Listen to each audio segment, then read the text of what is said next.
President Liang, tapos na po ang ribbon cutting ceremony ng Hope Elementary School. Medyo payak ang paligid dito, kaya pasensya na po muna kayo, mabuti pa'y bumalik na tayo sa lungsod. Sandali lang.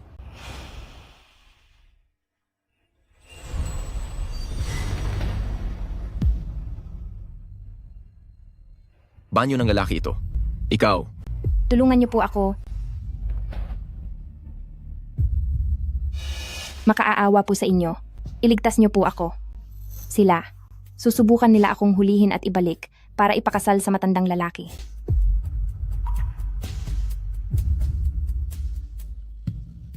Hindi po ako marumi. Maayos po ang pagkatao ko.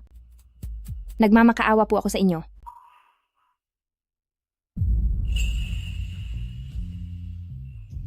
huwag kang matakot.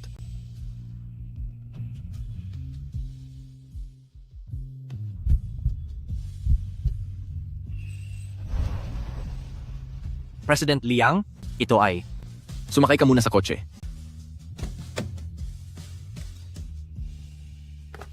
Ayun siya.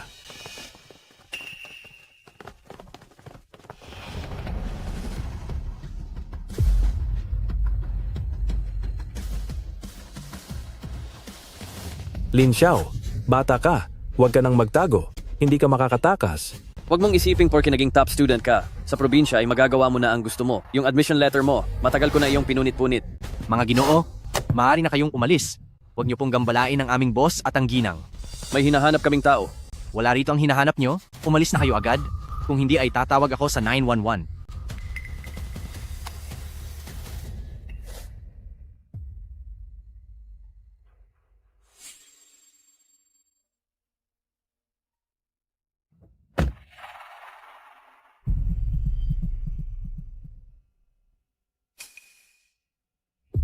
Nilasing ka ba nila o binigyan ng kung ano? Dadalhin kita sa ospital. Hindi. Huwag po sa ospital. Mabuti po akong tao. Tulungan niyo po ako. Uncle.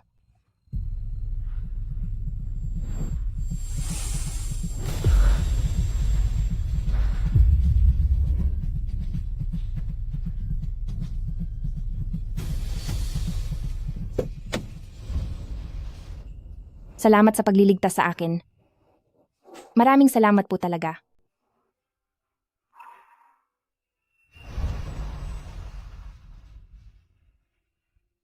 President Liang, napaalis na po namin ang mga taong iyon. Tungkol naman po sa babae. Ipa-background check mo siya at gawa ng paraan na makapag-aral siya sa private university ng ating grupo. Masusunod po, President Liang, Ang laki naman nito. Ngayon lang ako nakakita ng bahay na ganito kaganda. Ang baho naman. Anong sinabi mo? Sa ganitong klase ng pribadong business school para sa mayayaman, mayroon pa palang nagbabakasakali na magsuot ng galing sa basurahan na luma at segunda manong uniforme. Ate, pang high school ba yung uniforme mo? Maawa ka naman. Kolehiyo na kaya ito? Alis.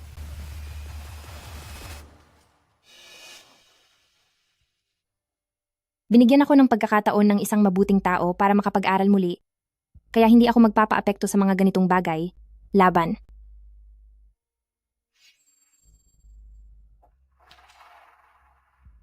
Ibibigay ng ating honorary board member na si President Liang ang inyong mga parangal. Hindi ba't siya yung ang lalaki noong isang araw?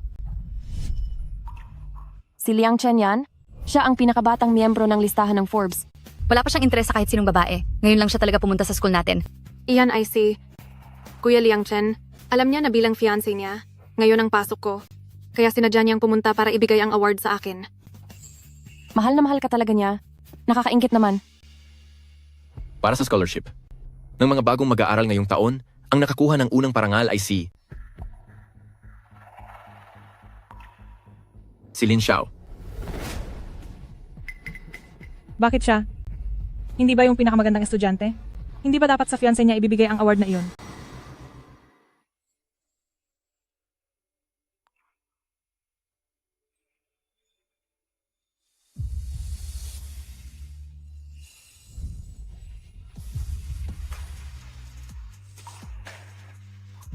President Liang. Hindi ko inaasahan na yung tuta sa banyo ay ganito pala kagaling. Tuta, Estudyanteng Lin, ipagpatuloy mo lang ang iyong galing. salamat po. Una siya? Sa tingin ba niya bagay siya roon?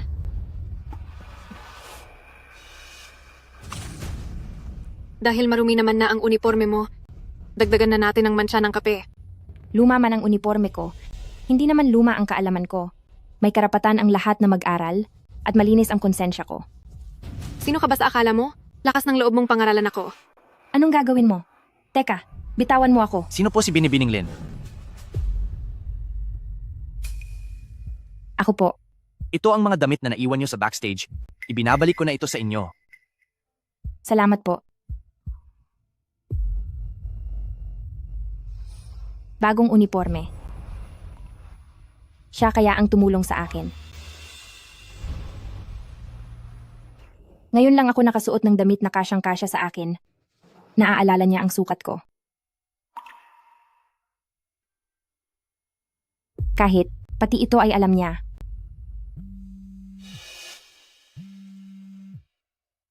Hello? Nay? Ano po? Ma, dormitory ito ng kolehiyo. Hindi ka pwedeng tumira rito kasama ko. Bakit naman hindi? Mas maganda talaga sa malaking lungsod. Tingnan mo ang kitre na ito. Napakalambot. Ma, nagmamakaawa ako. Umalis ka na po. Ang mga roommate ko po ay pabalik na rito. Dormitoryo po ito. Bawal po ang ibang tao rito. Nagpakahirap akong palakihin ka, tapos ngayon ibang tao na ako sa iyo. Gusto mo yatang parusahan kita uli, ano? Ma, nakikiusap ako. Hindi ka talaga pwedeng tumira rito.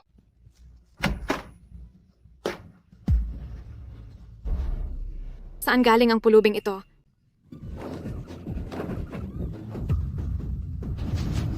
Anong klaseng dumi ito? Lin Xiao, isama mo ang mga gamit mo at ang nanay mo at lumayas kayo rito. Anong klaseng walang kwentang eskwelahan ito? Wala man lang konsiderasyon sa kapwa. Ma, hinaan mo lang ang boses mo. Kinahihiya mo na ako ngayon? Wala kang kwentang bata ka. Napakawalang utang na loob mo. Ang pampaaral ko po ay sarili kong pinagtrabahuhan at ako rin ang naghanap ng eskwelahang ito. Pinunit mo ang admission letter ko at ngayong nakahanap uli ako ng mapapasukan, ano pa bang gusto mong mangyari? Sobrang lala mo na. Nagagawa mo na akong sagot-sagutin. Sinasabi ko sa iyo, kapag hindi mo ako nahanapan ng matitirhan, hindi kita titigilan. Tandaan mo yan.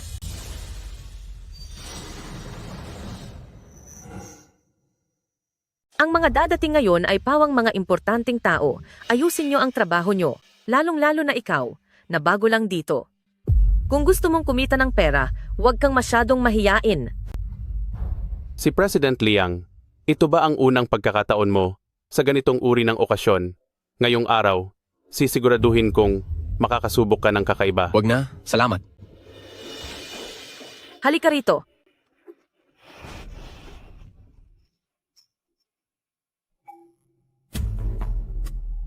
Ako po ang numerong 32, si Lingling. Mula po ako sa Taiwan. Ako po ang numerong 33, si Yuyu, mula sa Sichuan. Ako po ang numerong 35, si Kiki, mula naman sa Henan. Ako po ay si. Ako. Bakit tila hindi mo alam ang patakaran dito? Numerong 38, iangat mo ang iyong ulo. Liang. President Liang. Bakit siya naririto? Tapos na ako. Yari na. Lahat sila ay narito ng kusa. Maging ang humawak sa kamay ng lalaki ay hindi pa nila nagawa. Tingnan nyo po, ang gaganda ng pangangatawan nila, pawang mga inosente tignan. Nagustuhan niyo po ba ang numerong 38? Halika rito. Asikasuhin mo si President Liang. Bakit ka pa nakatayo lang dyan? Sige na, dali. Tinatawag ka na ng bisita.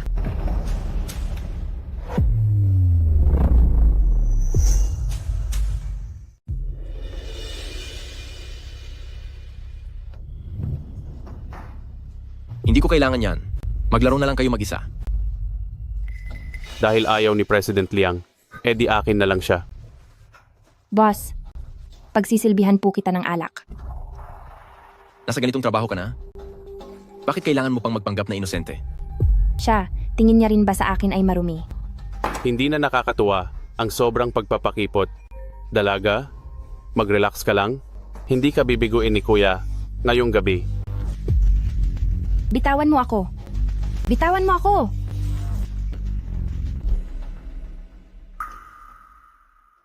Hayaan mo na. Ako na lang ang tuturuan sa kanya. Sinasabi ko na nga ba at gusto niyo siya, nagkakahiyaan pa tayo?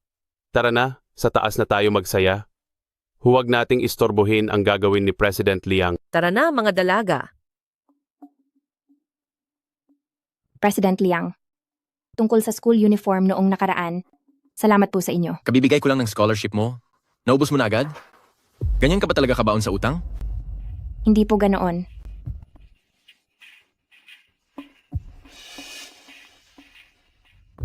Anong nangyari sa'yo? Huwag na po kayong magtanong. Ayos lang po talaga ako.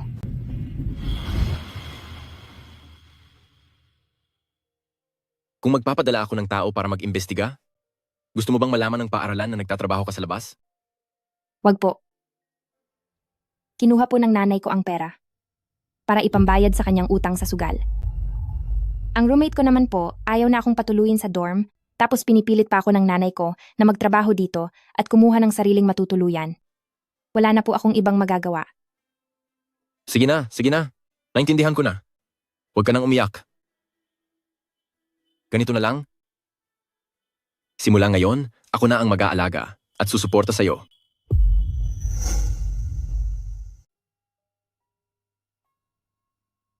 Susuportahan sa pera? Huwag kang mag-alala. Wala akong interes sa mga bata. $2 milyong ang ibabayad ko sa'yo para sa 1 taon. Sa loob ng taon na ito, puro pag-aaral lang ang gagawin mo. Hindi ka pwedeng gumawa ng ibang bagay. Siyempre, hindi ka na pwedeng pumunta sa ganitong mga lugar. Hindi na ako pwedeng mahiya sa inyo.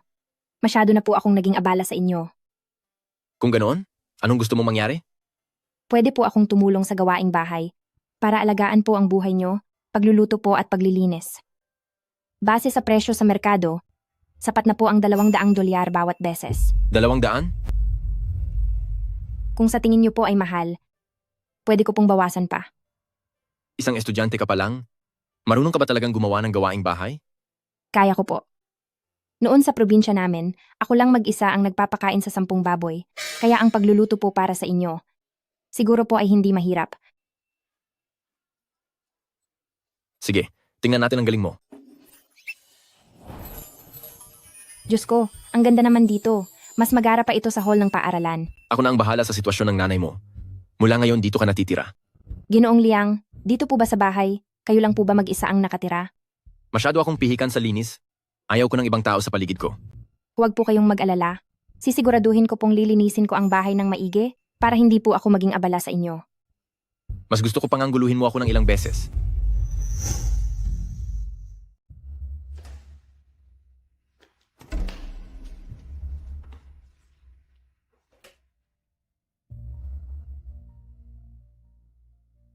Walang kahit anong laman, napaka-responsabling katulong naman talaga nito.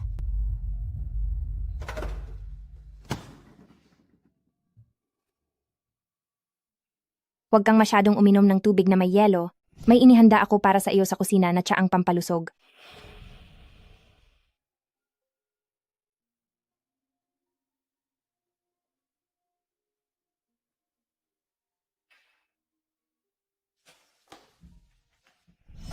Kahit gaano ka man ka-busy, dapat kumain ka pa rin ng maayos.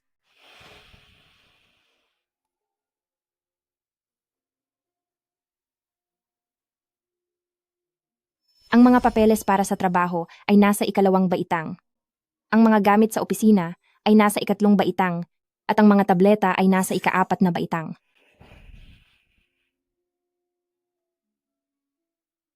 Mula kaliwa pa kanan, magkakasunod ang mga ito na angkop sa pang-sports, formal na suot, at pati na rin sa kaswal.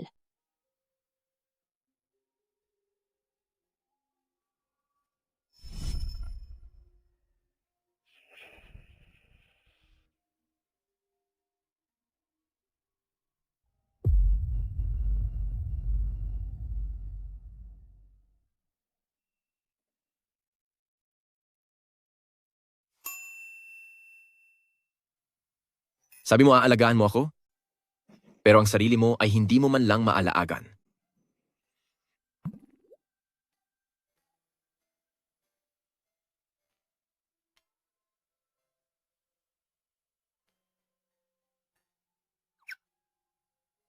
Bakit para kang maliit na pusa?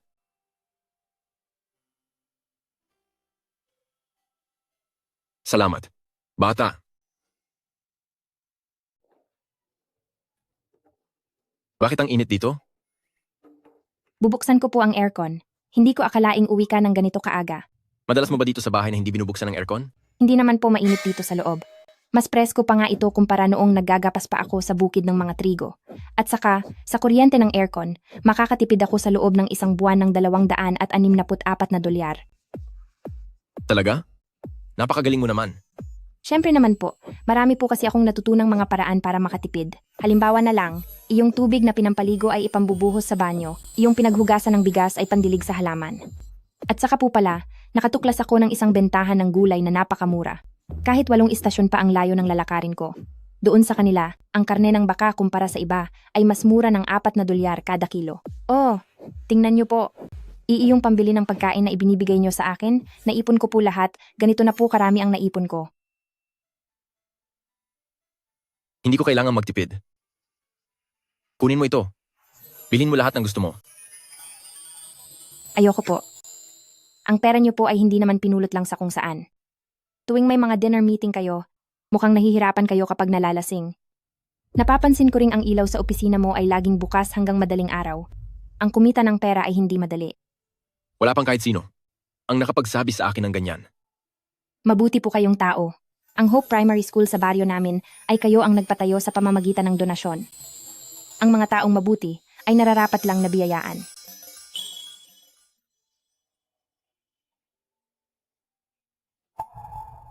Lin Xiao? Ako?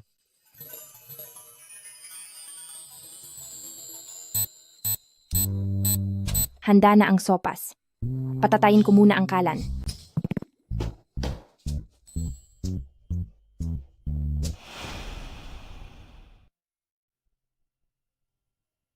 Dalawang guhit. Dahil ba ito noong araw na iyon? Pero kami ni Ginoong Liang ay walang ganoong ugnayan. Anong gagawin ko? Paano ko ito sasabihin? Ginoong Liang, siya. Tanggapin kaya niya ang batang ito? Anak? Ma, ayoko pa po ng anak ngayon. Wala pa akong oras para isipin ang tungkol sa pagpapakasal. At saka, pakikansela na rin ang kasunduan namin kay Pamilyang Su. Hindi ko kailangan gumamit ng babae para lang patatagin ang posisyon ko. President Liang. Kung sa kanya manggagaling ang anak ko, siguradong napaka-cute nito. Ano? Nakikinig ka ba sa tawag ko?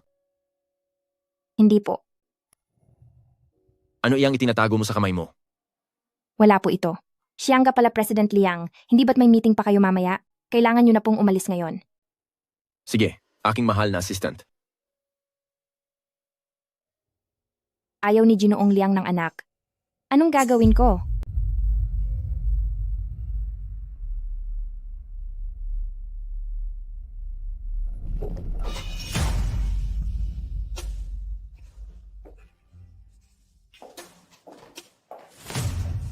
Sinasabi ko na nga ba, wala ka sa dormitoryo?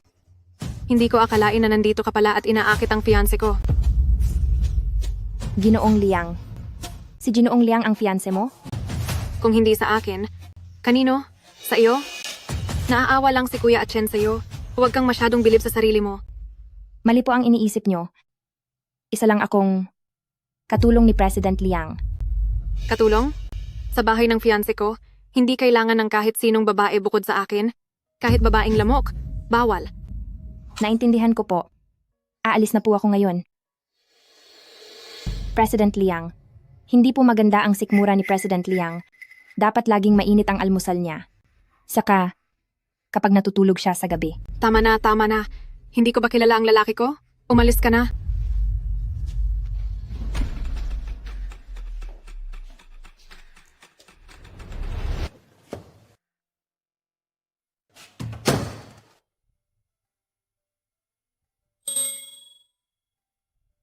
Noong huling beses nakita ko siyang nagsusulat ng thesis sa cellphone.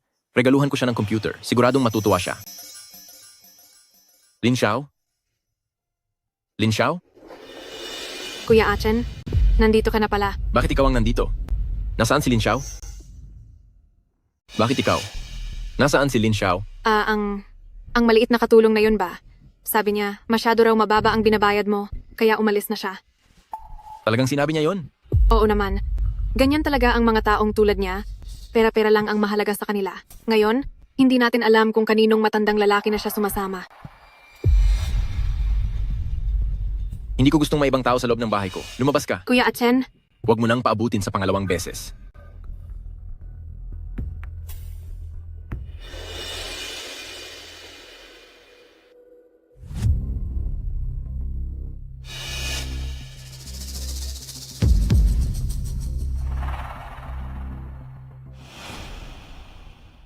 Wala na akong trabaho. At ngayon ay may dala-dala pang bata. Anong gagawin ko? Kailangan ko ba talagang alisin ang bata? Hindi halata sa kanya, ganito pala siya kapusok sa likod ng lahat. kung sino pa ang mukhang simple, siya pa ang malandi. Para sa klase ng 2025 mula sa School of Business na si Lin Xiao dahil sa hindi magandang asal, pag-alis sa paaralan ng walang pahintulot para sumama sa kung sino-sino, ikaw ay pinatalsik na bilang babala sa lahat. Paano nangyari to? Nagpabuntis siya at nalaman na to ng lahat ng tao. Wala talaga siyang hiya. Sinabi mo pa? Binababa niya ang antas ng eskwelahan natin.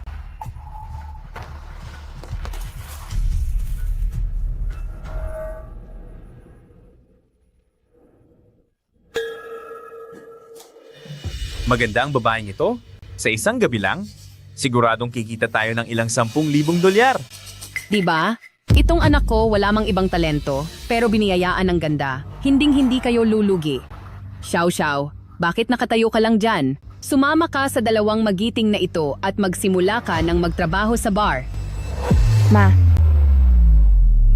ibebenta mo na naman ba ako? Anong ibig mong sabihing ibinebenta kita? Ako ang nanay mo. Ano namang masama kung tulungan mo akong bayaran ang mga utang ko? Iyan ang dapat mong gawin. Bata pa lang ako. Araw-araw na akong nagtatrabaho habang nag-aaral. Ang dami ko nang nabayaran para sa iyo. Hindi pa ba sapat ang lahat ng iyon? Siyempre hindi pa sapat.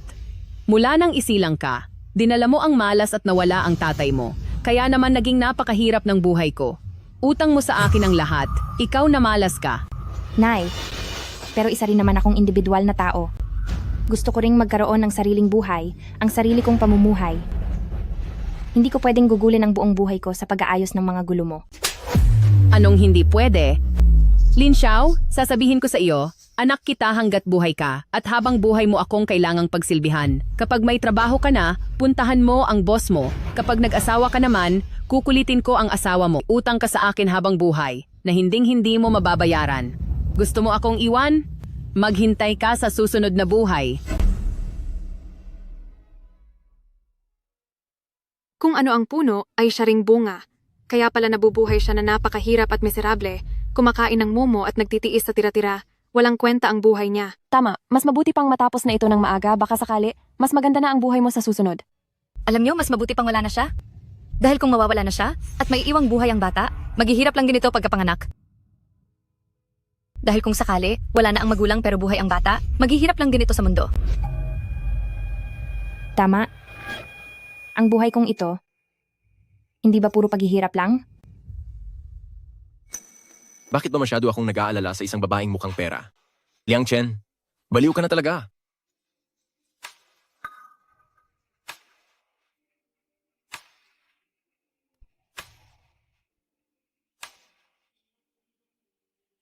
Ginoong Liang, nandyan na ang lahat ng perang ibinigay mo. Maraming salamat po sa pag-aalaga niyo sa akin noong nakaraan. Paalam po. Xiao, seryoso ka sa lahat? Hindi ka naman siguro ang uri ng tao na nanghahamak sa mahihirap. Di ba? Dali, pindutin mo. Makinig ka lang sa nanay mo.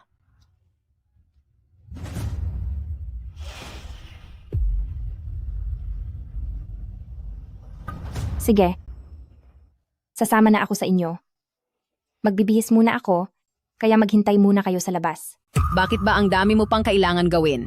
Sige, magpalit ka na. Magsuot ka ng maikling palda o kung ano pa. Tama. Magpalit ka na. Bilisan mo.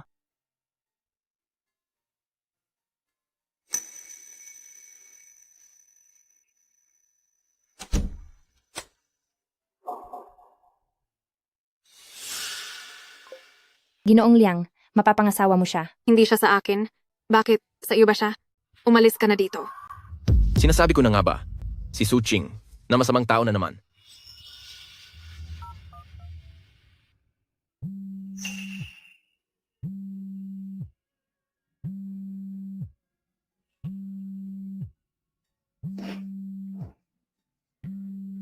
Xiao, sana naman ay hindi ka magpaloko kay Su Ching. Ginoong Liang, Lin Xiao, nasaan ka ba? Liang Chen. Salamat sa iyo. Ikaw lang ang kaisa-isang tao sa mundo na nag-alaga sa akin at nagbigay sa akin ng respeto. Ako ang mag-aalaga sa iyo. Maswerte ako na nakilala kita. Sana sa hinaharap ay maging payapa at masaya ang buhay mo na wala kang anumang alalahanin.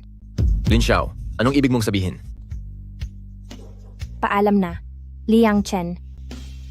Paalam sa magulong mundong ito. May hindi tama. Hello? Ihanda niyo ang sasakyan. Pupunta tayo sa paaralan.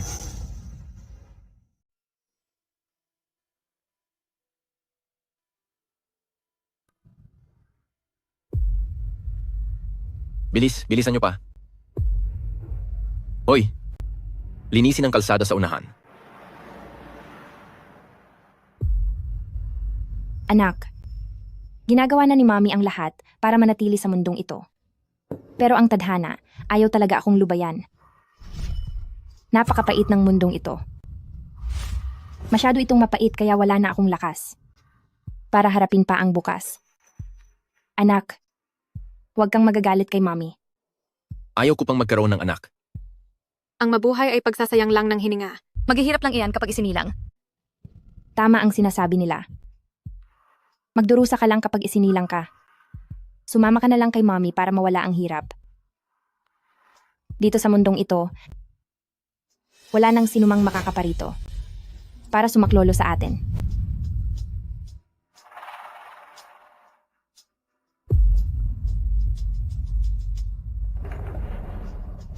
Lin Xiao, nasaan ka? Hanapin niyo siya. Sir. Dorm ito ng mga babae. Hindi ka pwedeng pumasok. Sino ka ba?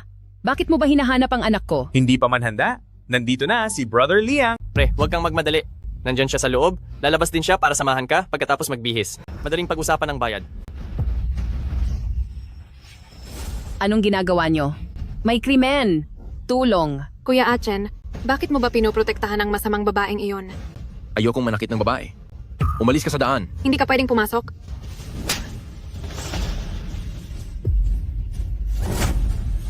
Lin Xiao.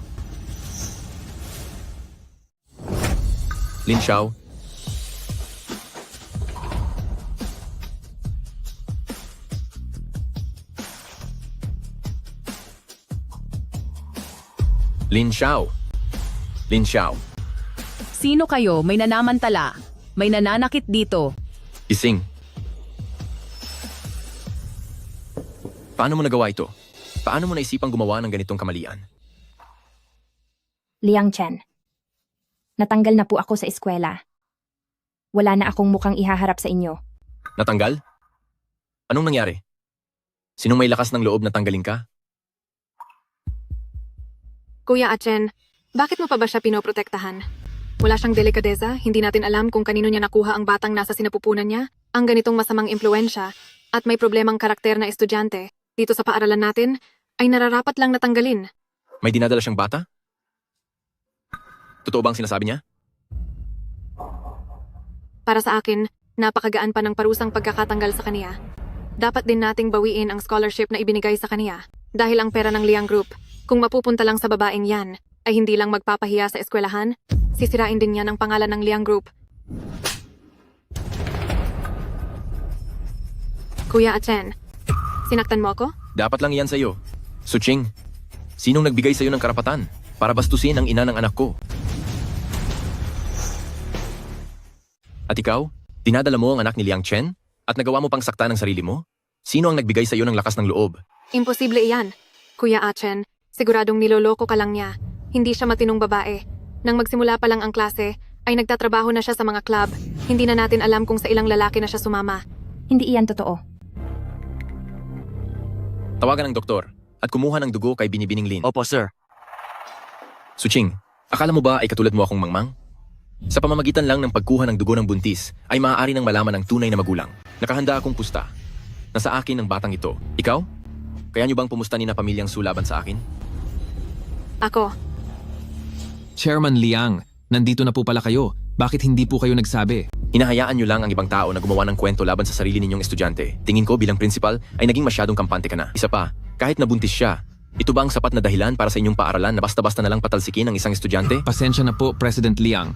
Kaagad naming babawiin ang desisyong patalsikin si Lin Xiao at ibabalik po namin siya kaagad sa aming talaan.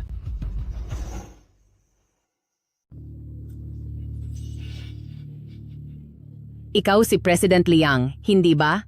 Kita ko namang napakakisig nyo at ang aming si Xiao Xiao ay sumama sa inyo. Napakaswerte niya po. Siya nga pala, iyong utang ni Xiao Xiao. Huwag mong isisi sa kanya ang utang mo. Opo, opo. Kaya kong bayaran ang utang mo. Pero may isang kondisyon. Ikaw, pipirma ka agad ng kasunduan na puputulin na ang ugnayan nyo. Paano mangyayari iyon? Nanay niya ako. Nay, bukod sa pagsilang sa akin, ano pa bang ginawa nyo? Noong bata pa kami, ang kapatid ko ay kumakain ng karne, habang ako ay sabaw lang ang iniinom. Mas maliit siya sa akin, pero kailangan kong suotin ang luma niyang mga damit na ayaw na niya. Ang scholarship na nakuha ko sa pagpupuyat gabi-gabi, lahat iyon kinuha mo pang sugal. Noong naubos ang pera mo, bumalik ka para laitin ako na, walang silbi at pabigat lang. Ngayon dahil sa pera, gusto mo na naman akong ipakasal sa matandang binata na iyon. Kahit isang saglit, itinuring mo ba akong anak? Walang hiya ka, nanay mo ako. Dapat kang magtiis kapag pinapalo kita. At nagagawa mo pang sumagot ngayon, ha? Lalaban ka. Ang buto ko, nabali. Manahimik ka. Pirmahan mo ang kasunduan, kunin ang pera at umalis. Kundi, ipakikita ko sa iyo kung paano parusahan ni Liang Group ang mga katulad mo. Bitaw. Tama na. Huwag ka nang umiyak. Bakit kapag may nangyayari, hindi mo sinasabi sa akin? Narinig ko kasi sa kanila na hindi mo raw gusto ang batang ito. Kaya, Sinabi ko lang na ayaw ko ng anak. Kung ang ibig sabihin ay anak sa ibang babae. Pero kung anak natin dalawa, iyon ang pinakagusto kong mangyari. huwag mo nang hawakan. Mula ngayon, huwag ka nang mag-isip ng kung ano-ano. Umuwi na tayo para maalagaan ng maayos ang ating anak.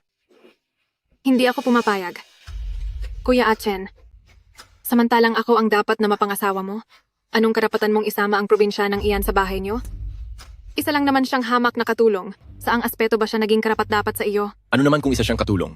Basta't nagsisikap gamit ang sariling kamay, gumagawa ng tama, at malinis na kumikita ng pera, mas kagalang-galang siya kaysa sa mga taong umaasa lang sa mana at masyadong mapagmataas. Iyon ang mas deserve irespeto. Ikaw, Isa pa, ang babae ko, si Liang Chen, basta gusto ko siyang maging mayaman at makapangyarihan bukas, ay magiging ganoon nga siya. sige. Paano naman itong isang ito?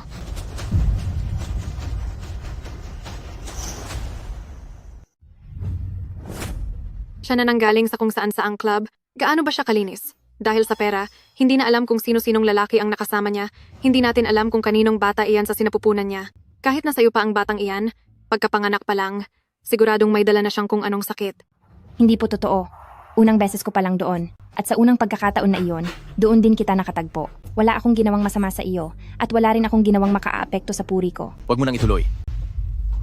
Talaga pong, totoo po ang sinasabi ko. Naniniwala ako sa iyo. Suching, pakinggan mong mabuti ito. Ang babae ko, ni Liang Chen, ay hindi kailangang magpaliwanag tungkol sa kanyang nakaraan. Basta't naniniwala ako sa kanya, walang kahit na sino ang may karapatang kutyain ang kanyang pagkatao at dangal. Lalo ka na. Wala kang karapatan. Pakakasalan mo ang isang babaeng walang pinag-aralan at antas? Isang babaeng may masamang reputasyon? Ang presyo ng Liang Group ay siguradong bababa. Hindi rin papayag ang mga opisyales.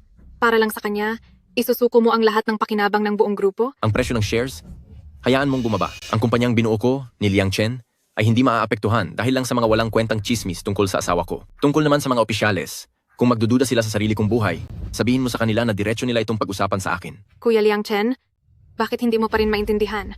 Para naman sa ikabubuti mo ang ginagawa ko. Tingnan mo ito.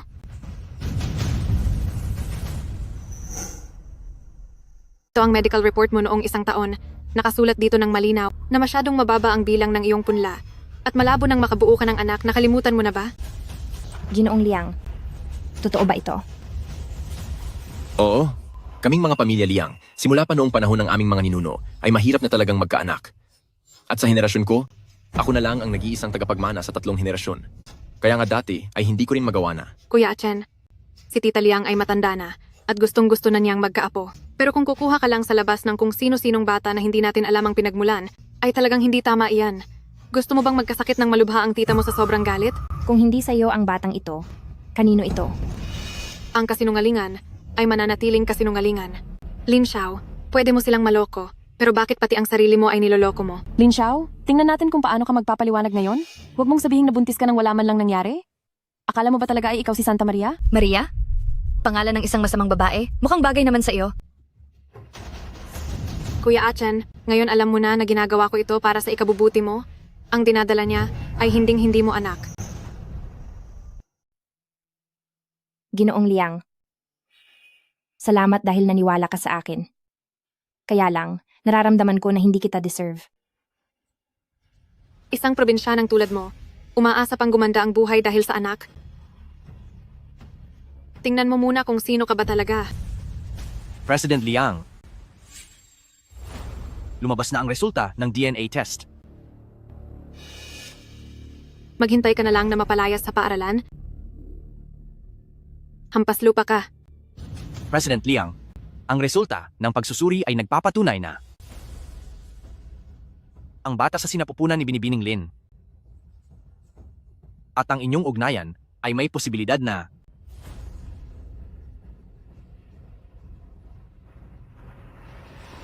siyam na punto. 79%. Paano nangyari ito? Siguradong peke iyan. Ito ay.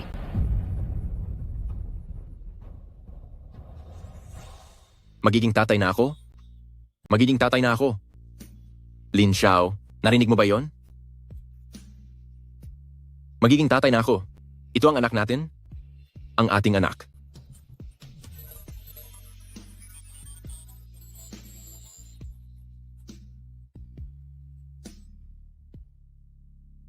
Napakasaya ko.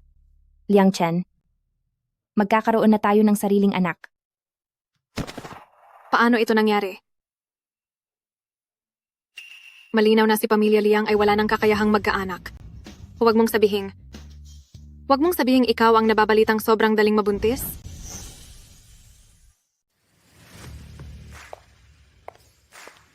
Magandang araw po, madam.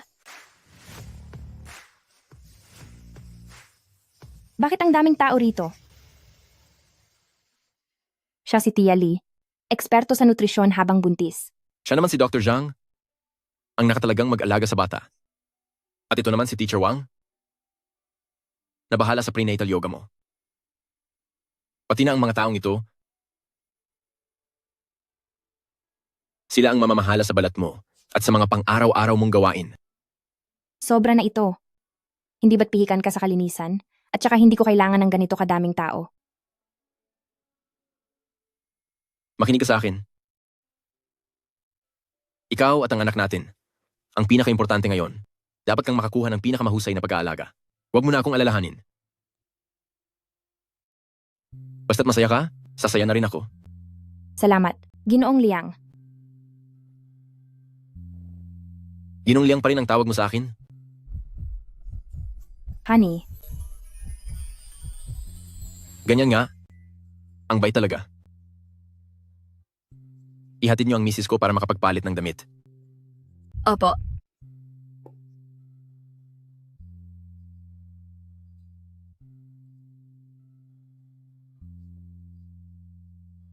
Chen mo, sabihan ng eskwelahan na si Lin Xiao ay tunay at legal kong fiancé. Sinuman ang muling magpaparanas sa kanya ng kahit kaunting pait ay kinalalaban ang Liang Group, humanda sila sa parusang matatanggap nila.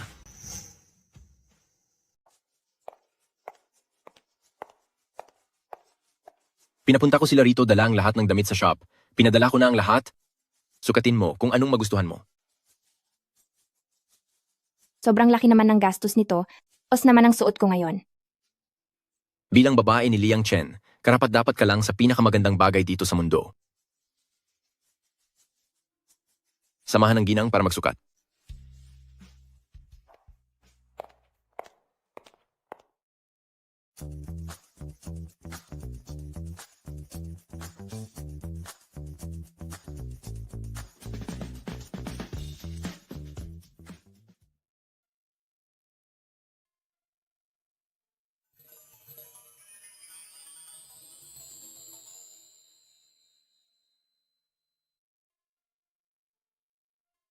Bagay ba to sa akin? Hindi ba masyadong maiksi?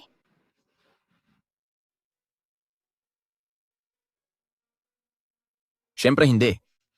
Ang aking Xiao Xiao. Ang pinakamaganda sa buong mundo. Yung lahat ng isukat niya kanina, balutin niyo na lahat. Wag na. Masyadong madaming damit to. Kahit magpalit ako araw-araw ay hindi mauubos.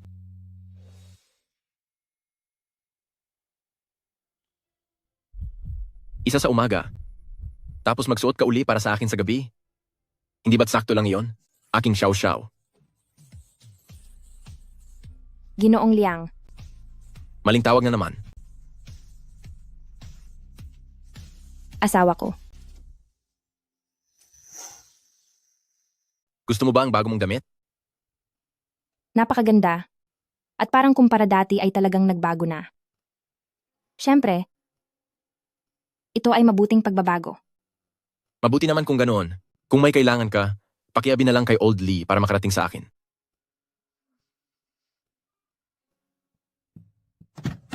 Young mistress, narito na tayo sa paaralan.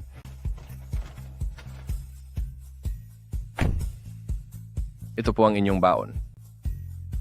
Salamat po, Uncle Lee. Pasensya na sa abala. Ang aga niyo pong gumising para ihatid ako sa eskwela. Gising na po kayo ng ganito kaaga. Siguro ay hindi pa kayo nag-aalmusal? Tikman niyo po itong merienda. Bagong luto ito ng kusinera. Hindi ko pa po iyan nagagalaw. Young mistress, napakabait niyo naman po. Trabaho ko naman po ito. Kayo po, katulad po kayo ni President Liang. Pareho kayong may mabuting puso. Uncle Lee, papasok na po ako sa klase. Ingat po kayo sa daan.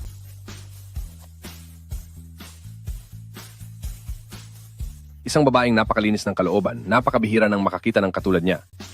Nakahanap talaga si Young Master ng isang mabuting asawa. Siguradong matutuwa si matandang ginang kung sakaling makikita niya ito.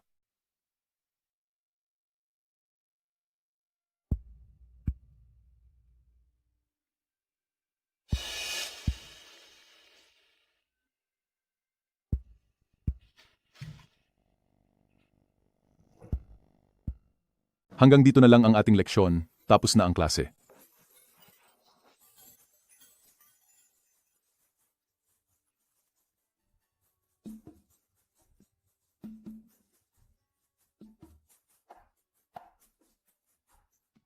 Napakabango naman. Lin Xiao, ang garbo naman ng bento mo. Parang galing lang sa Michelin restaurant. Napakabuti talaga sa iyo ni President Liang. Kung ganoon, sabay-sabay na tayong kumain. Sige.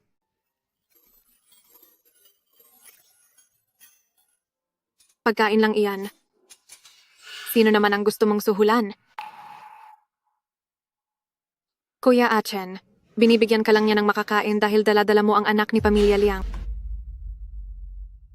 Isang simpleng abuloy lang iyan. Kapag naisilang na ang bata, hindi na natin alam kung magmamalasakit pa ba siya sa iyo. Masyadong mataas ang tingin mo sa sarili mo. Alam ko sa sarili ko kung paano ako tratuhin ni President Liang. At hindi ko kailangan ng opinyon ng iba. Kaklaseng Su, kung nagugutom ka at gusto mo ring kumain, huwag ka nang gumawa ng kung ano-anong dahilan. Alam ko kung paano ako itrato ni President Liang, malinaw iyon sa akin, kaya hindi ko kailangan ng opinyon ng iba. Kaklaseng Su, kung talagang nagugutom ka, huwag ka nang humanap pa ng dahilan. Sino ba ang gustong kumain yan? Ikaw? Madam?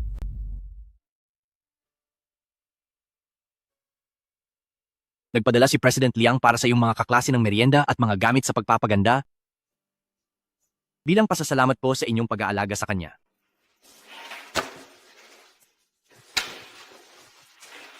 Hali kayo. Tikman nating lahat ito. O ito. Tikman mo rin.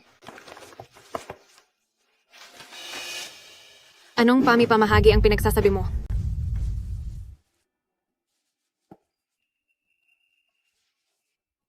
Salamat po kay President Liang. Sa susunod na kabanata ay tatalakayin natin ang trigonometry. Naku po, personal talagang dumating si President Liang para sumundo. Sige, hanggang dito na lang ang klase natin ngayong araw. Tapos na ang klase. Si President Liang iyon. Sinusundo ba niya si Lin Xiao?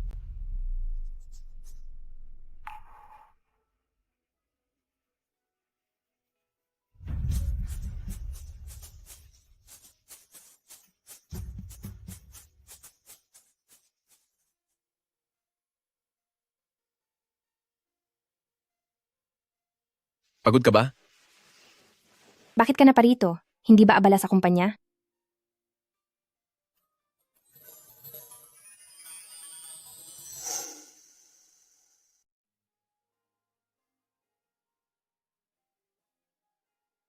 Kahit busy pa, ang oras para sunduin ka sa school ay laging mayroon. Mayroong business dinner mamayang gabi. Sumama ka na. Dinner? Wala po akong alam sa mga ganyan.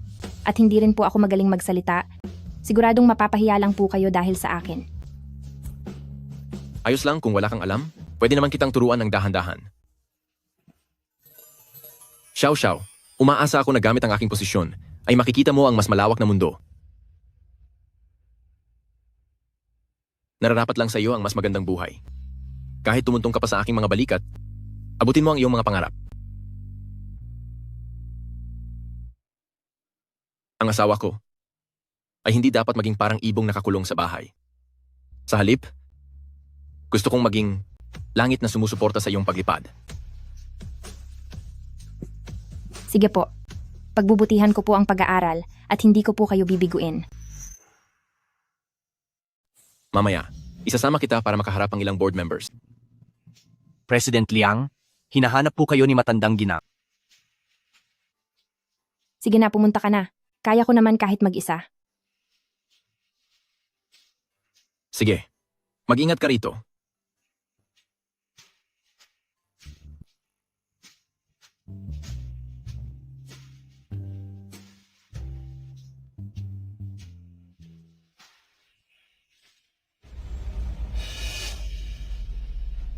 Hindi ba ito ang ating mapalad na binibining Lin?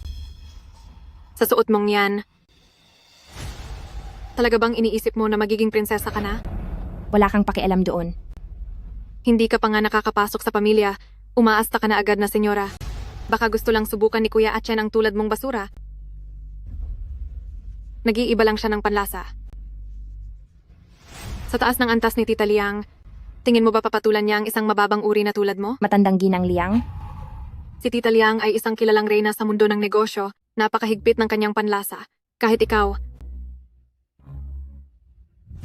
hindi ka man lang karapat-dapat magbitbit ng sapatos niya. Miss Su, kalayaan ni Atchen kung sino ang pipiliin niya. At kung karapat-dapat man ako o hindi, hindi ikaw ang magdidikta niyon. Kahit papaano, nagmamahalan kami, at kami ay legal. Samantalang ikaw, bukod sa pagngingit-ngit sa galit, ano pa bang kaya mong gawin? Ikaw, Xiao Chen, wag mo na akong daanin sa mga dahilan. Ngayong araw na ito, kailangang maikabit kita sa isang mabait na dalaga. Ma, hindi talaga ako nagsisinungaling sa inyo. Nahanap ko na ang taong mahal ko. Napakabuti niya. Pagkatapos ng piging na ito, uuwi ako para ipakilala siya sa inyo. Siguradong magugustuhan niyo siya. Kailan mo ba hindi sinabi iyan? Sinasabi ko sa iyo, ang pamilya Liang sa pagpili ng mapapangasawa mo ay kailangang maging masusi, ang pinag-aralan, at pagkatao ay dapat maganda. Ma, hindi talaga ako nagsisinungaling ngayon. Pangako. Ayaw mo sa pakikipagkasundo, gayong napakabait na bata ni Xiao Su.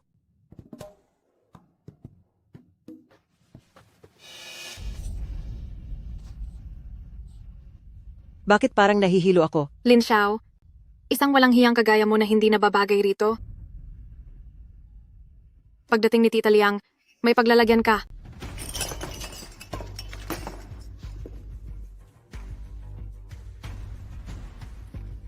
Wala ka bang mata, basurera ka? Alam mo ba kung magkano ang damit na ito? Kahit ibenta mo pa ang sarili mo, hindi mo ito mababayaran. Pesting janitor ka. Paano bang ang katulad mo ay nakalusot dito? Lumayas ka sa harapan ko. Pasensya na po. Nandito ka pa rin? Nagmamaang-maangan ka ba?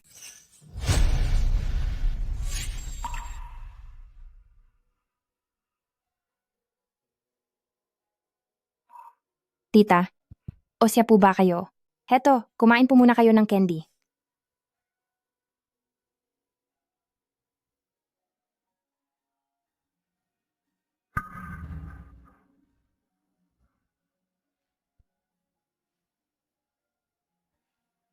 Salamat, napakabuti mong bata. Mabuti naman kung ayos ka na. Kailangan po ba tawagan ko kayo ng doktor? Lin Xiao. Bakit ka nagpapanggap na mabuting tao dito? Alam ko na, sinadya mo talaga siyang dalhin dito, di ba? Gusto mong madumihan niya ang suot ko para ipahiya ako sa lahat. Masama ka talagang babae kung ano-ano ang pakana mo. Tara na. Sinabi ko bang pwede na kayong umalis? Humingi ka ng tawad. Xiao Su. Miss Su, mali po namin na nabunggo kayo. Maaari naming bayaran ang damit nyo, pero hindi nyo po pwedeng saktan na lang kami ng basta-basta. Sasaktan kita kung kailan ko gusto. Kailangan pa ba ng tamang tiempo para doon? Umalis ka sa harapan ko. Nanununtok ka sa harapan ko. Sino ang nagbigay sa iyo ng ganyang lakas ng loob? Sinaktan mo ako?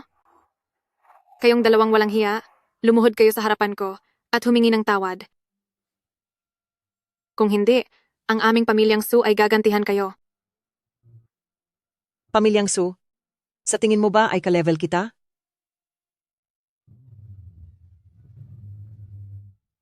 Hello? Ang pakikipagtulungan sa Su Group ay hindi na kailangang ituloy.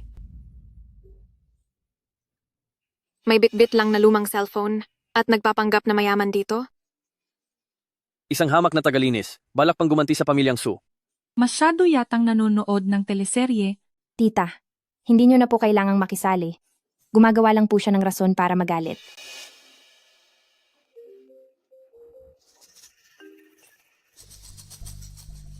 Hello, Papa. May isang mabahong tagalinis dito. Tulungan niyo akong parusahan siya. So Ching, sino ba ang ginalit mo? Ano po? Lahat ng mga kasosyo natin ay kinansela ang kontrata sa pamilyang Su. Ang pamilya natin, wala na, bagsak na ang pamilya natin. Isang prestihiyosong pamilya ang pamilyang Su sa loob ng 3 henerasyon. Sa isang tawag lang, gusto mong pabagsakin ang pamilyang Su? Ibang ka na. Papa, siguradong nagbibiro ka lang sa akin, hindi ba? Sinong nagbibiro sa iyo? Narito na ang mga taga-bangko para kumpiskahin ang ari-arian natin. Sabi nila, sumusunod lang sila sa direktang utos mula sa pinakamataas na pamunuan. Su Ching, sino ba ang kinalaban mo? Ang ilang dekadang pinaghirapan ng pamilyang Su, wala na lahat, tapos na. Neng, bibigyan kita ng payo. Huwag kang manghusga sa panlabas na anyo. Dahil kung hindi, ang bagay na labis mong ipinagmamalaki ay siya ring tatapos sa iyo. Huwag kang magpanggap na may alam dito. Ang taong may kakayahang turuan ako ng leksyon ay hindi pa ipinapanganak. Sinasabi ko sa'yo, ang mapapangasawa ko ay si Liang Chen. Hindi kanya hahayaang makawala. Tiyak na ipapahanap kita sa kanya para turuan ka ng leksyon. Matandang ito, humanda ka. Sige lang, ako ay maghihintay kung anong mangyayari. Hija, salamat kanina. Anong pangalan mo? May asawa ka na ba? Ako po si Lin Xiao. Tita, may boyfriend na po ako. May boyfriend na. Ibig sabihin ay hindi pa kasal. Kung gayon, kukunin ko siya para sa anak ko. Hindi maaasahan ang boyfriend mong iyan. Tita, sasabihin ko sa iyo, sa paghahanap ng lalaki, ang pinakaimportanteng bagay ay kung makakaasa ka ba sa kaniya sa oras ng pangangailangan. Tingnan mo ang nangyari kanina. Inamay ka na ng ibang tao. Pero kahit anino niya ay wala rito. Wala siyang pakialam. Hindi po ganoon iyon, tita. Masyado lang po siyang busy. Busy? Sa anong bagay naman siya busy? Ano naman ang mas importante kaysa sa sarili niyang girlfriend? Mabuting tao ang anak ko. Matangkad na siya at gwapo pa at napakagaling pa. Ang importante, mabuti ang ugali niya at marunong mag-alaga ng tao. Nandito lang siya sa malapit. Ipakikilala kita sa kaniya. Sinisiguro kong mas mahihigitan niya iyang boyfriend mo. Tara! Tita, huwag po kayong magsalita ng ganyan. Mabait po siya sa akin, at saka mahal ko po siya. Huwag kang maging masyadong sigurado. Hindi mo pa nararanasan ang mas mabuti, paano mo malalaman kung ano talaga ang gusto mo. Kung ayaw mong maniwala, nandito lang siya sa malapit. Tara, ihahatid kita sa kaniya. Ang batang ito, kahit anong mangyari, siguradong gwapo talaga siya.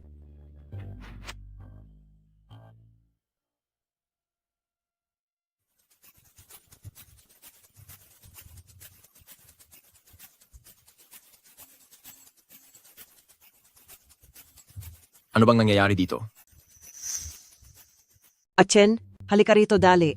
Tingnan mo, nakahanap ako ng parang anghel para sa iyo.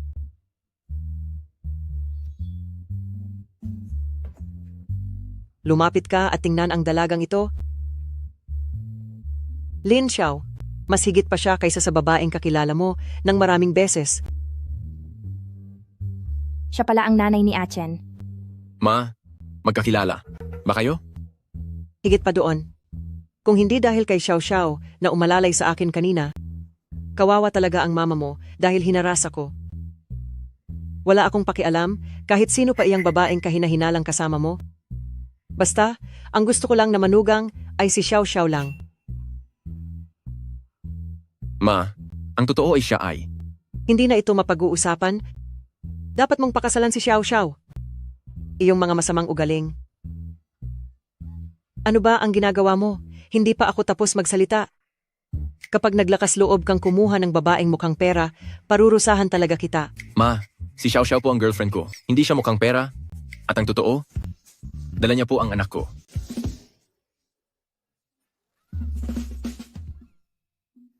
Magandang araw po, Tita Liang.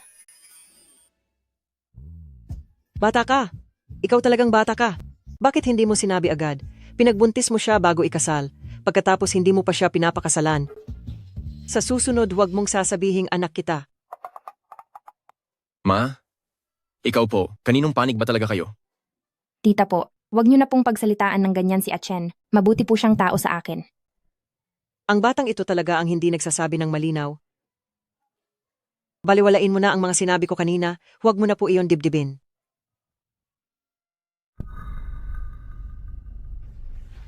Kuya Achen, kailangan mo akong tulungan. Ayusin mo ang kilos mo, Miss Su. May girlfriend na ako. Kuya Achen, ayoko lang na naloloko ka. Iba ang pinapakita ni Lin Xiao sa harap mo, pero traitor siya sa likuran mo. Maayos naman ang naging pakiusap ko sa kaniya, pero nakipagtulungan siya sa matandang babaeng iyon para pabagsakin ang pamilya ko. Hija, pwede kang kumain ng kahit ano, pero hindi ka dapat nagsasalita ng kung ano-ano. Hindi ka ba tinuruan ng mga magulang mo? Kuya Achen, tignan mo. Sa harap mo palang napaka-arogante na niya. Dapat mo na siyang turuan ng leksyon. Tama ka? Dapat ngang may maturuan ng leksyon. Dahil matanda na siya, paluhurin mo na lang siya at paghingiin ng tawad sa akin. Suching, tingin mo ba sa akin ay hangal? Gusto mong paluhurin at paghingiin ng tawad ang matandang donya ng pamilya Liang? Wala kang karapatan. Siya, ang iyong nanay? Kung hindi ako, sa tingin mo ba ikaw? Tita Liang, pasensya na. Wala talaga akong alam. Binastos mo ang aking ina, inapi mo ang aking asawa. Ang pagbagsak ng pamilyang Su ay nararapat lang sa inyo. Mula ngayon, ang ating mga pamilya ay wala nang ugnayan. Alis!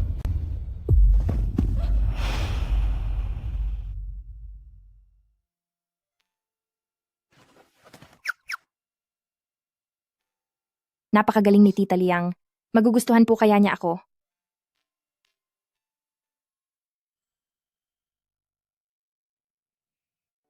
Mabait na bata. Huwag kang matakot. Simula ngayon, aalagaan kita. Halika, tawagin mo akong Ma.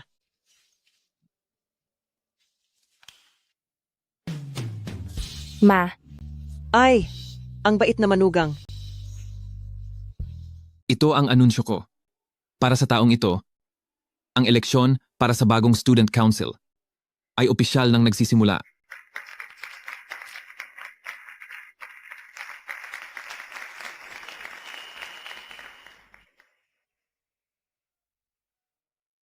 Naalala mo pa ba? Nung huling nandito tayo, binigyan kita ng scholarship. Pero ngayon, isa ka na palang Mrs. Liang. Ano ka ba? Dapat formal ang tawag sa trabaho. Tawagin mo siyang Student Council President. Hindi ba, Xiao Xiao? Ma, hindi pa po ako nananalo. Salamat po dahil pumunta kayo para panoorin ang eleksyon ko. Mangyayari rin yan. Naniniwala ako na sa galing mo. Kayang-kaya mo yan. Susunod. Lin Xiao.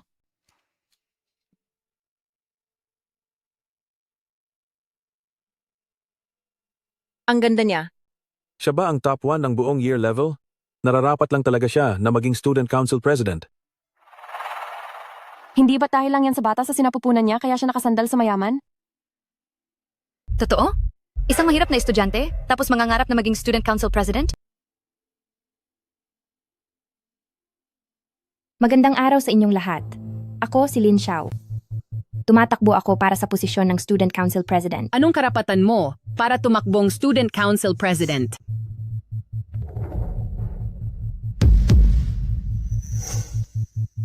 Anong karapatan mo na kumandidato bilang Pangulo ng Student Council?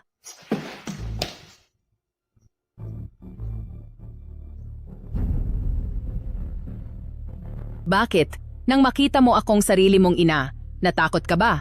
Noong nangarap kang mapalapit sa mga mayayaman, at basta mo na lang ako itiniwalag bilang ina mo, bakit hindi ka natakot noon? Anong pinagsasabi niyo?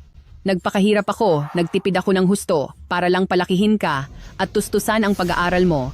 Pero ang kinalabasan pala ay isang walang utang na loob na traidor na katulad mo. Ikinahihiya niya ako at gusto niyang putulin ang ugnayan namin. Bakit ba napakamalas ng buhay ko? Ganitong klase palang tao si Lin Xiao? Siguradong hindi naging madali sa ina niya ang itaguyod ang isang matalinong anak. Ako ang tunay niyang ina, magsisinungaling ba ako? Hindi niyo lang alam, nagpapanggap lang siyang mabuting tao ngayon, pero sa probinsya namin, araw-gabi wala siyang inisip kundi ang lumandi sa mga lalaki at ipahiya ang pangalan ng pamilyang Lin nang dahil sa kanya.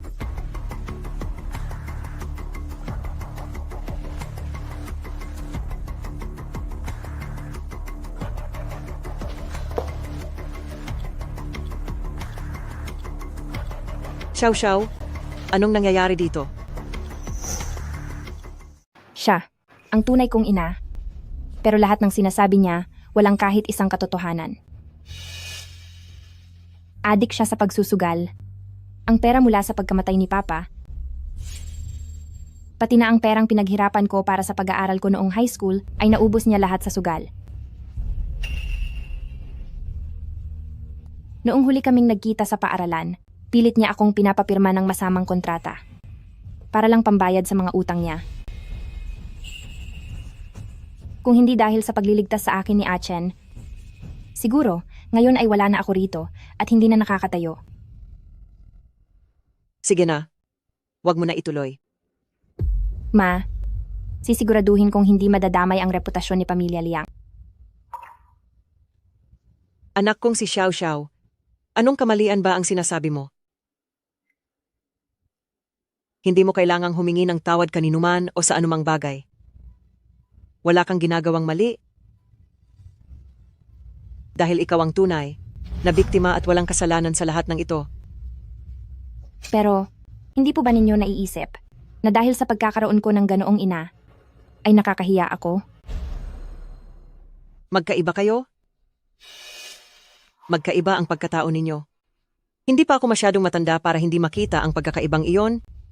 Nag-aalala ako sa iyo at mahal kita. Ma, Huwag ka nang magpanggap na wala kang kasalanan. Sa ganyang klasing ugali, sa tingin mo ba ay karapat-dapat kang maging Student Council President? Ikaw na matandang walang hiya, ahas kang matanda. Bakit mo ako sinaktan?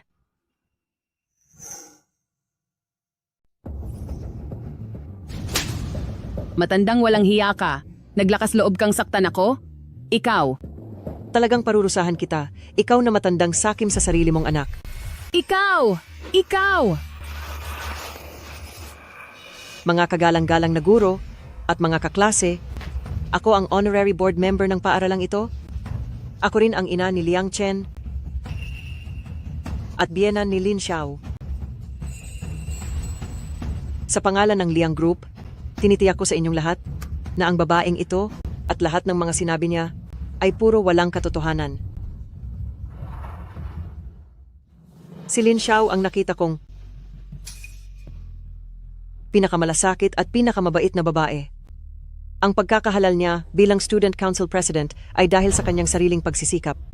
Kaya nakikiusap ako, huwag na kayong mag-alinlangan pa.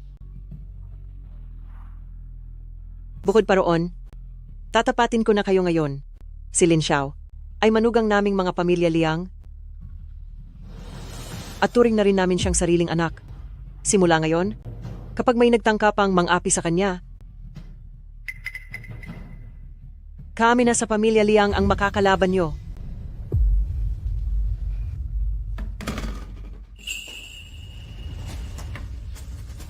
mga kagalang-galang na guro at mga kaklase, ang taong ito ay totoong biolohikal kong ina. Ngunit bukod doon, wala na kaming ibang ugnayan pa. Tulad ng nakikita nyo, may mga kadugo tayo na. Sa halip na magbigay ng pagmamahal, ay wala namang ibinigay kundi pagsasamantala at pasakit sa buhay. Lin Xiao, ikaw na makating paa ka? Anong pinagsasabi mong kalokohan? Subukan mo lang at baka masaktan ko iyang bibig mo. Sige, subukan mo. Pagbabayarin kita ng nararapat sa iyo. Hindi na ako ang dati, ang batang nagmamahal at nag-aalala sa iyo, na dahil doon ay itinulak mo sa kawalan ng pag-asa, na muntik nang sumuko sa buhay, noon. Lin Xiao, hindi.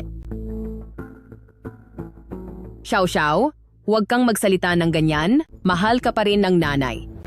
Ang ibinigay mo sa akin ay kailanman hindi pagmamahal ng isang ina, kundi mga tanikala. Gusto mo lang akong kontrolin at gamitin ako habang buhay. Ngayon, mayroon na akong asawang nagmamahal sa akin. At biyanang itinuturing akong sariling anak, pati na rin ang magiging anak na paparating. Ang ibinibigay nila sa akin, ang tunay na pagmamahal at pamilya. Nay, ito na ang huling beses na tatawagin kitang nanay, at simula ngayon, wala na tayong anumang ugnayan. Ang ibinigay nila sa akin ay ang tunay na pagmamahal at pamilya. Ma, ito na ang huling beses na tatawagin kitang ina. Simula ngayon, wala na tayong anumang ugnayan sa isa't isa.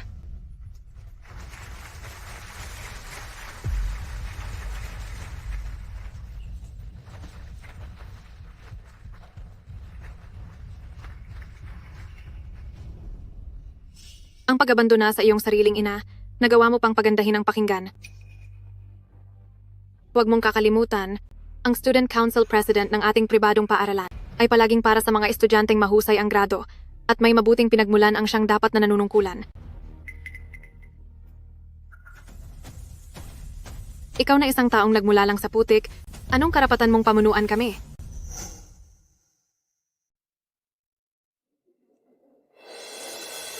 Hindi tayo magka-level, kaya paano siya magiging isang mahusay na Student Council President? Oo nga, ang isang taong galing sa ibaba, paano niya maiintindihan ang kailangan natin?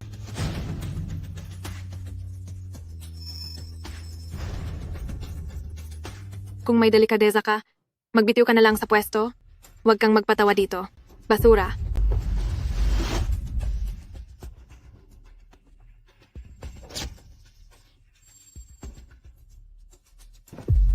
Kaklasing Sue, tama ka. Totoong, mula ako sa ibaba, nakaranas ng kahirapan at nakasaksi ng pagdurusa. Dahil sa mga karanasan ko, mas natuto akong magpahalaga at mas naintindihan ang mga posibleng kaharapin na hirap at pangangailangan ng bawat estudyante. Kahit na pinupukol ako ng putik, itatanim ko doon ay magandang bulaklak. Hindi ako natalo ng mga pagsubok, bagkus ay naging sustansya ito sa aking paglago. Mga kamag-aral, kung ako ang mahalal, gagamitin ko ang natatangi kong pananaw para mas mapagsilbihan ang lahat at makabuo ng mas maayos na ugnayan. Hindi ba't isa itong malaking bentahe?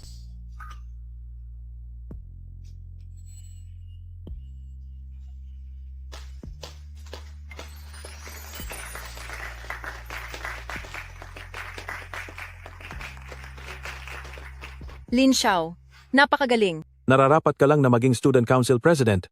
Kayo ay mga balimbing. Mukhang hindi na kailangang bumoto pa. Ipinapahayag ko na si Lin Xiao ang ating bagong student council president.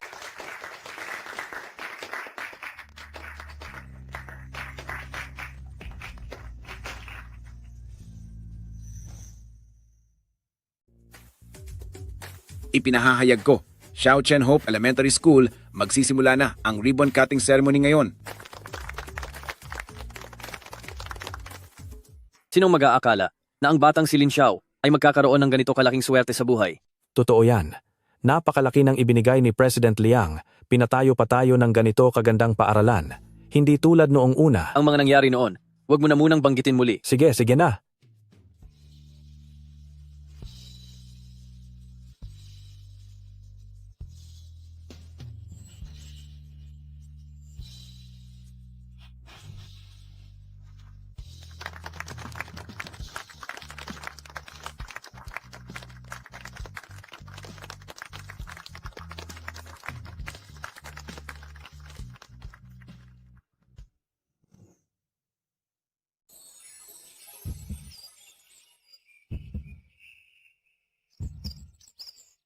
Hindi ko akalain na sa pagbabalik ko rito, magiging ganito ako kasaya. Ang lugar na kumulong sa iyo noon ay hindi ka na muling mabubugnot ngayon.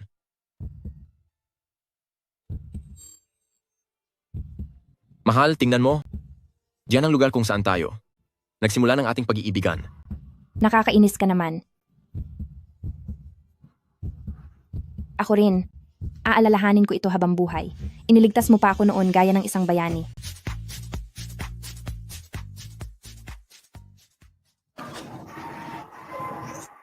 Anong nangyari? Napagod ka ba sa pagtayo? Hindi po, Atyan ang sakit ng tiyan ko. Pabalik-balik ang sakit. Parang manganganak na yata ako. Ano? Manganganak na? Sa ospital na tayo dali.